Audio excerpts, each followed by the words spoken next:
સ્વાગત છે exam today પર મિત્રો 27 સપ્ટેમ્બર 2025ના રિલેટિવ કરંટ અફેર્સની ડિસ્કશન આ વિડીયોમાં આપણે કરવાના છે. તો છેલ્લે સુધી વિડીયો સાથે બની રહેજો. કરંટ અફેર્સ ઇમ્પોર્ટન્ટ ટોપિક છે, દરેક એક્ઝામમાં પ્રશ્ન પૂછવામાં આવે જ છે. મિત્રો ટોપિક પર આવીએ. 27 સપ્ટેમ્બર 2025 ક્વેશ્ચન નંબર 1 છે. હાલમાં વિશ્વ ફાર્માસિસ્ટ દિવસ ક્યારે મનાવવામાં આવ્યો? તો દર વર્ષે 25 સપ્ટેમ્બરના રોજ વિશ્વ ફાર્માસિસ્ટ દિવસ મનાવવામાં આવે છે. બરાબર. જાહેર આરોગ્ય અને તબીબી સલામતીમાં ફાર્માસિસ્ટના યોગદાનને માન આપવા માટે દર વર્ષે 25 સપ્ટેમ્બરના રોજ વિશ્વ ફાર્માસિસ્ટ દિવસ ઉજવવામાં આવે છે. 2 નંબર છે. હાલમાં 7મો ફ્યુચર ફૂડ ફોરમ 2025 ક્યાં શરૂ થયું છે? તો મિત્રો રાઈટ આન્સર છે એમાં દુબઈ ખાતે. બરાબર. 7મો ફ્યુચર ફૂડ ફોરમ 2025 સત્તાવાર રીતે દુબઈમાં શરૂ થયો, જ્યાં સરકારો, વ્યવસાયો અને શૈક્ષણિક સંસ્થાઓના મુખ્ય હિસ્સેદારોએ વૈશ્વિક ખાદ્ય પ્રણાલી સામેના પડકારો અને તકોની ચર્ચા કરી. ખાદ્ય સુરક્ષા, ટકાઉપણું અને વેપાર પર ધ્યાન કેન્દ્રિત કરીને આ કાર્યક્રમ ખાસ કરીને ગ્લોબલ સાઉથના દેશો વચ્ચે ભાગીદારીને મજબૂત બનાવવાનો પ્રયાસ કરે છે. 3 નંબર છે. તાજેતરમાં કયા દેશના ફૂટબોલર જેરોમ બોએન્ટેંગે શાનદાર કારકિર્દી પછી ફૂટબોલમાંથી નિવૃત્તિ લીધી છે? ફૂટબોલર નામ છે મિત્રો જેરોમ બોન્ટેંગ. બરાબર. એમણે શાનદાર કારકિર્દી પછી ફૂટબોલમાંથી નિવૃત્તિ લીધી. તો રાઈટ આન્સર છે મિત્રોમાં જર્મની દેશના હતા. કયા દેશના હતા? જર્મની દેશના. મિત્રો આ તમે ઇમેજમાં જોઈ શકો છો. 4 નંબર છે. હાલમાં ગુજરાતમાં કેટલા નવા તાલુકા બનાવવાની જાહેરાત કરાઈ છે? તમને 17 તાલુકા નવા બનશે ગુજરાતની અંદર. બરાબર. અને ગુજરાતમાં આ 17 તાલુકા કયા કયા છે? તો મહીસાગર જિલ્લાની વાત કરીએ તો મૂળ તાલુકો છે મિત્રો સંતરામપુર તથા શેરા. નવા સૂચિત તાલુકાનું નામ છે ગોધર. બરાબર, ગોધર. પંચમહાલની અંદર લુણાવાડામાંથી કોઠંબા બનશે. નર્મદામાં ડેડિયાપાડામાંથી ચિકદા બનશે. વલસાડમાં વાપી ગ્રામ્ય, કપરાડા, પારડીમાંથી નાના પોંડા નવું સૂચિત તાલુકો છે. બરાબર. આ રીતના મિત્રો આગળ આપણે વાત કરીએ તો બનાસકાંઠામાંથી થરાદમાંથી રાહ નવો તાલુકો છે. વાવમાંથી ધરણીધર નવો તાલુકો છે. કાંકરેજમાંથી ઓગળ નવો તાલુકો છે. દાંતામાંથી હડા નવો તાલુકો છે. તો મિત્રો આ સ્ક્રીનશોટ લઈ લેજો. બરાબર. તાપી જિલ્લાની વાત કરીએ, તાપીમાંથી સોનગઢમાંથી ઉકાઈ નવો તાલુકો બનશે. બરાબર, ઉકાઈ. સુરતમાં પણ અરેટ અને અંબિકા નવા તાલુકા બનશે. વિદ્યાર્થી મિત્રો, એક્ઝામ ટુડેનું લેટેસ્ટ 1 વર્ષનું કરંટ અફેર્સ, જેમાં તમને ઓલિમ્પિક, પેરાઓલિમ્પિક, કોવિડ, IPL, GI-ટેગ, બદલાના વર્તમાન પદાધિકારી, પુસ્તક લેખક, company CEO, brand ambassador, award GK, sport GK, G20 summit, T20 world cup, FIFA world cup, election GK, Ayodhya GK, Bajaj champions trophy, IPL, Padma awards. એટલે કે topic wise current અફેર્સની PDF, છેલ્લા 1 વર્ષની latest monthly current અફેર્સની PDF, 10,000થી વધારે પ્રશ્નોનો સમાવેશ, India, Gujarat, international લેવલનું પૂરું current affair. PDF માટે માત્ર ₹200 9510411961 પર ગૂગલ પે, ફોનપે, પેટીએમ કંઈ પણ કરો, સ્ક્રીનશોટ મોકલી આપો. ફ્રેન્ડ 2 મિનિટમાં PDF મળી જશે. તમામ પરીક્ષાઓમાં 100% કરંટ અફેર આપણું પૂછાયું છે. ઇન્ડિયા, ગુજરાત, ઇન્ટરનેશનલ લેવલનું પૂરું કરંટ અફેર્સ આમાં આવી જશે. તાજેતરમાં 49મી પ્રગતિ બેઠકની અધ્યક્ષતા કોણે કરી છે? તો પ્રશ્ન છે 49મી પ્રગતિ બેઠકની અધ્યક્ષતા કોણે કરી? તો રાઈટ આન્સર છે મિત્રો આમાં નરેન્દ્ર મોદીએ. કોણે કરી છે? નરેન્દ્ર મોદીએ કરી છે. પીએમ મોદી નરેન્દ્ર મોદીએ 24 સપ્ટેમ્બર 2025ના રોજ પ્રગતિની 49મી બેઠકની અધ્યક્ષતા કરી હતી. પ્રગતિ એટલે કે પ્રોએક્ટિવ ગવર્નન્સ એન્ડ ટાઇમલી ઇમ્પ્લિમેન્ટેશન. બરાબર, એક ICT સક્ષમ બહુપક્ષીય પ્લેટફોર્મ છે. 6.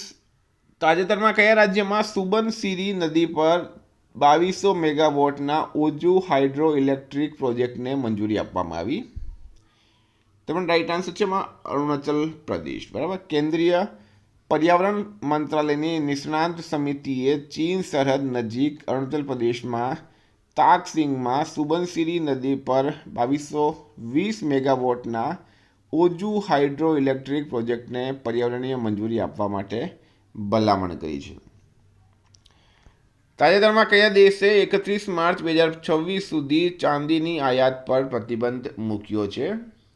તો મિત્રો એ મૂક્યો છે આપણા દેશ ભારતે. આપણા દેશ ભારતે 31 માર્ચ 2026 સુધી ચાંદીની આયાત પર પ્રતિબંધ મૂકી દો. 24 સપ્ટેમ્બર 2025ના રોજ એક મહત્વપૂર્ણ નીતિગત ફેરફારની જાહેરાત કરી, જેમાં 31 માર્ચ 2026 સુધી ચાંદી અને સ્ટડેડ જ્વેલરીની આયાત પર પ્રતિબંધ મૂકવામાં આવ્યું છે. 8 નંબર છે, હાલમાં આઈસીસીએ વહીવટી મુદ્દાઓ પર કયા દેશના ક્રિકેટ યુનિટનું સભ્ય પદ સસ્પેન્ડ કર્યું છે? તો મિત્રો રાઈટ આન્સર છે આમાં અમેરિકા. આંતરરાષ્ટ્રીય ક્રિકેટ પરિષદ એટલે કે આઈસીસીએ યુએસ ક્રિકેટ સંસ્થા યુએસ ક્રિકેટનું સભ્યપદ તાત્કાલિક અસરથી 23 સપ્ટેમ્બર 2025 સુધી સસ્પેન્ડ કરી દીધું છે. 9 નંબર છે, હાલમાં ભારતનું પ્રથમ વિદેશી સંરક્ષણ ઉત્પાદન એકમ કયા દેશમાં સ્થાપિત થયું છે? તો મિત્રો આમાં મોરક્કો રાઈટ આન્સર છે. ભારતે મોરક્કોના બેરેચીડમાં તેની પ્રથમ વિદેશી સંરક્ષણ ઉત્પાદન સુવિધા સ્થાપિત કરી છે. ટાટા એડવાન્સ સિસ્ટમ લિમિટેડ દ્વારા બનાવવામાં આવેલ આ પ્લાન્ટ 20,000 ચોરસ મીટરમાં ફેલાયેલો છે. 10 નંબર છે, હાલમાં સંરક્ષણ મંત્રાલયે HAL સાથે કેટલા હળવા કોમ્બેટ એરક્રાફ્ટ MK1ને ખરીદવા માટે કરાર પર હસ્તાક્ષર કર્યા? 97. હિન્દુસ્તાન એરોનોટિક્સ લિમિટેડ HALનું પૂરું નામ છે. હાલમાં કયા દેશનું નોઆસ બરાબર કયા દેશનું નોઆસ આર્ક અવકાશમાં 30 જૈવિક પ્રયોગો કરીને પાછું ફર્યું? તો મિત્રો એ હતું રશિયા દેશનું. રશિયા રાઈટ આન્સર છે. બરાબર, રશિયાનો નોઆસ આર્ક અવકાશમાં 30 જૈવિક પ્રયોગો કરીને પાછું ફર્યું. ઉંદરો, માખી, છોડ અને સૂક્ષ્મ જીવાણુને લઈને તેઓ ગયેલું હતું. તાજેતરમાં યુપી ઇન્ટરનેશનલ ટ્રેડ શોનું ઉદ્ઘાટન કોણે કર્યું છે? તો નરેન્દ્ર મોદીએ કર્યું યુપી ઇન્ટરનેશનલ ટ્રેડ શોનું ઉદ્ઘાટન. 13 નંબર છે, હાલમાં મંત્રીમંડળ એ બખ્તિયારપુર તિલૈયા રેલવે લાઇનના ડબલિંગને ક્યાં મંજૂરી આપી? તો કેન્દ્રીય મંત્રીમંડળ દ્વારા બિહાર રાજ્યના બખ્તિયારપુર તિલૈયા રેલવે લાઇનના ડબલિંગને મંજૂરી આપવામાં આવી છે. આર્થિક બાબતોની કેબિનેટ સમિતિએ બિહારમાં 104 કિલોમીટર લાંબી બખ્તિયારપુર રાજગીર તિલૈયા રેલવે લાઇનને બમણી કરવાની મંજૂરી આપી. આ પ્રોજેક્ટનો ખર્ચ 2,192 કરોડ થવાનો અંદાજ છે અને તે બિહારમાં પ્રાદેશિક જોડાણ, માલ સામાનની અવરજવર અને પર્યટનને વેગ આપશે. 14 નંબર છે, તાજેતરના અહેવાલ મુજબ જોખમો વચ્ચે વૈશ્વિક ગેંડાઓની વસ્તી કયા સ્તરે સ્થિર છે? તો મિત્રો એ છે 27,000.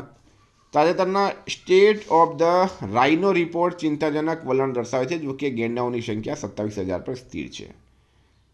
15 નંબર, હાલમાં ભારતે રેલ આધારિત મોબાઈલ લોન્ચરની કઈ મિસાઇલનું સફળતાપૂર્વક પરીક્ષણ કર્યું છે? તો મિત્રો એ કર્યું છે અગ્નિ-P. અગ્નિ-P મિસાઇલ ભારતની સ્વદેશી 2 તબક્કાની ધન ઇંધણ આધારિત બેલેસ્ટિક મિસાઇલ છે. રેલ આધારિત મોબાઈલ લોન્ચરથી તેનું પરીક્ષણ ભારતની વ્યૂહાત્મક સુગમતા, અસ્તિત્વ ટકાવી રાખવાની ક્ષમતા અને પ્રતિરોધક ક્ષમતાઓને મજબૂત બનાવે છે. 2,000 કિલોમીટર સુધીની રેન્જ સાથે તે ભારતની સંરક્ષણ પ્રણાલીમાં મહત્વપૂર્ણ ભૂમિકા ભજવે છે. 16 છે, હાલમાં ભારત અને કયા દેશે ઓર્ગેનિક ઉત્પાદનો માટે પરસ્પર માન્યતા કરાર પર હસ્તાક્ષર કર્યા? તો મિત્રો ઓસ્ટ્રેલિયા રાઈટ આન્સર છે. ભારત અને ઓસ્ટ્રેલિયાએ આર્થિક સહયોગ અને વેપાર કરાર હેઠળ ઓર્ગેનિક ઉત્પાદનો માટે પરસ્પર માન્યતા વ્યવસ્થા પર હસ્તાક્ષર કર્યા છે. 17 છે, હાલમાં સાયબર ગુના અને નાણાકીય છેતરપિંડીનો સામનો કરવા માટે સંચાર વિભાગ એટલે કે DOTએ કઈ સંસ્થા સાથે MOU પર હસ્તાક્ષર કર્યા? તો FIUIND રાઈટ આન્સર છે. ટેલિકમ્યુનિકેશન વિભાગ અને ભારતના નાણાકીય ગુપ્તચર એકમ FIUINDએ એક ઐતિહાસિક સમજૂતી કરાર પર હસ્તાક્ષર કર્યા, જેનો ઉદ્દેશ્ય સુધારેલ માહિતી શેરિંગ અને સંકલન દ્વારા સાયબર ગુના અને નાણાકીય છેતરપિંડીનો અસરકારક રીતે સામનો કરવાનો છે. તો મિત્રો આ હતા કરંટના પ્રશ્નો. વાત કરીએ આપણે રિવિઝનની. 26 સપ્ટેમ્બર રિવિઝન પર આપણે આવી ગયા. અંત્યોદય દિવસ ક્યારે મનાવવામાં આવે? 25 સપ્ટેમ્બરે. વર્લ્ડ ફૂડ ઇન્ડિયા 2025 ક્યાંથી શરૂ થયું? ન્યૂ દિલ્હી. રશિયા દેશ 2026 સુધીમાં ભારતને S-400 મિસાઇલ સિસ્ટમનો પુરવઠો પૂર્ણ કરશે. ગુજરાત રાજ્ય સરકાર દ્વારા કમર્શિયલ પાયલટ તાલીમ લોન યોજના અંતર્ગત કેટલા લાખ સુધીની લોન સહાય આપવામાં આવે છે? 25 લાખ. તાજેતરમાં ગાંધીનગરમાં સ્ટાર્ટઅપ કોન્ક્લેવ 2025નું ઉદ્ઘાટન અમિત શાહે કર્યું. હાલમાં કયા રાજ્યએ નવીનતાને પ્રોત્સાહન આપવા માટે 1000 કરોડ રૂપિયાની લીપ યોજના શરૂ કરી? કર્ણાટકે કરી. ઓપન એઆઈમાં કોણે $100 અબજનું વિશાળ રોકાણ કર્યું છે? એનવીડિયાએ.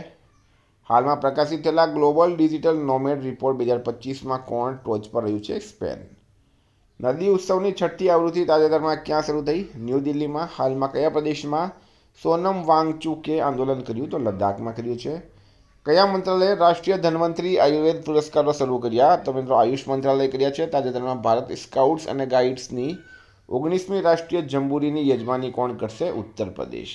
હાલમાં કઈ યુનિવર્સિટીના 4 ફેકલ્ટી સભ્યોને પ્રતિષ્ઠિત વિશ્વના ટોચના 2% વૈજ્ઞાનિકોની યાદીમાં સામેલ કરવામાં આવ્યા છે? નાગાલેન્ડ યુનિવર્સિટી. હાલમાં લિવિંગ બ્રિજ એવોર્ડ કોને એનાયત કરવામાં આવ્યો? તો કીર સ્ટારમરને. હાલમાં કોની બંગાળ ક્રિકેટ એસોસિએશનના અધ્યક્ષ તરીકે પસંદગી કરાઈ? સૌરવ ગાંગુલીની. S.L. ભૈરપ્પાનું અવસાન થયું છે. તેઓ લેખક હતા. મિત્રો ગઈકાલે પ્રશ્ન પૂછાયું, કયા રાજ્યના અહમદનગર રેલવે સ્ટેશનનું સત્તાવાર નામ અહિલ્યાનગર કરાયું? મહારાષ્ટ્ર રાઈટ આન્સર હતું. આજનો પ્રશ્ન છે, હાલમાં કયા દેશમાં રોષ હસના તહેવાર ઉજવવામાં આવ્યો? રશિયા, ઇઝરાયલ કે જર્મની? જવાબ મિત્રો કમેન્ટ બોક્સમાં જણાવજો. મિત્રો વોટ્સએપ ટેલિગ્રામની લિંક ડિસ્ક્રિપ્શનમાં છે. PDF માટે 9510411961 પર કોન્ટેક્ટ કરો. Thank you. ફરી મળશું. જય હિન્દ, જય ભારત.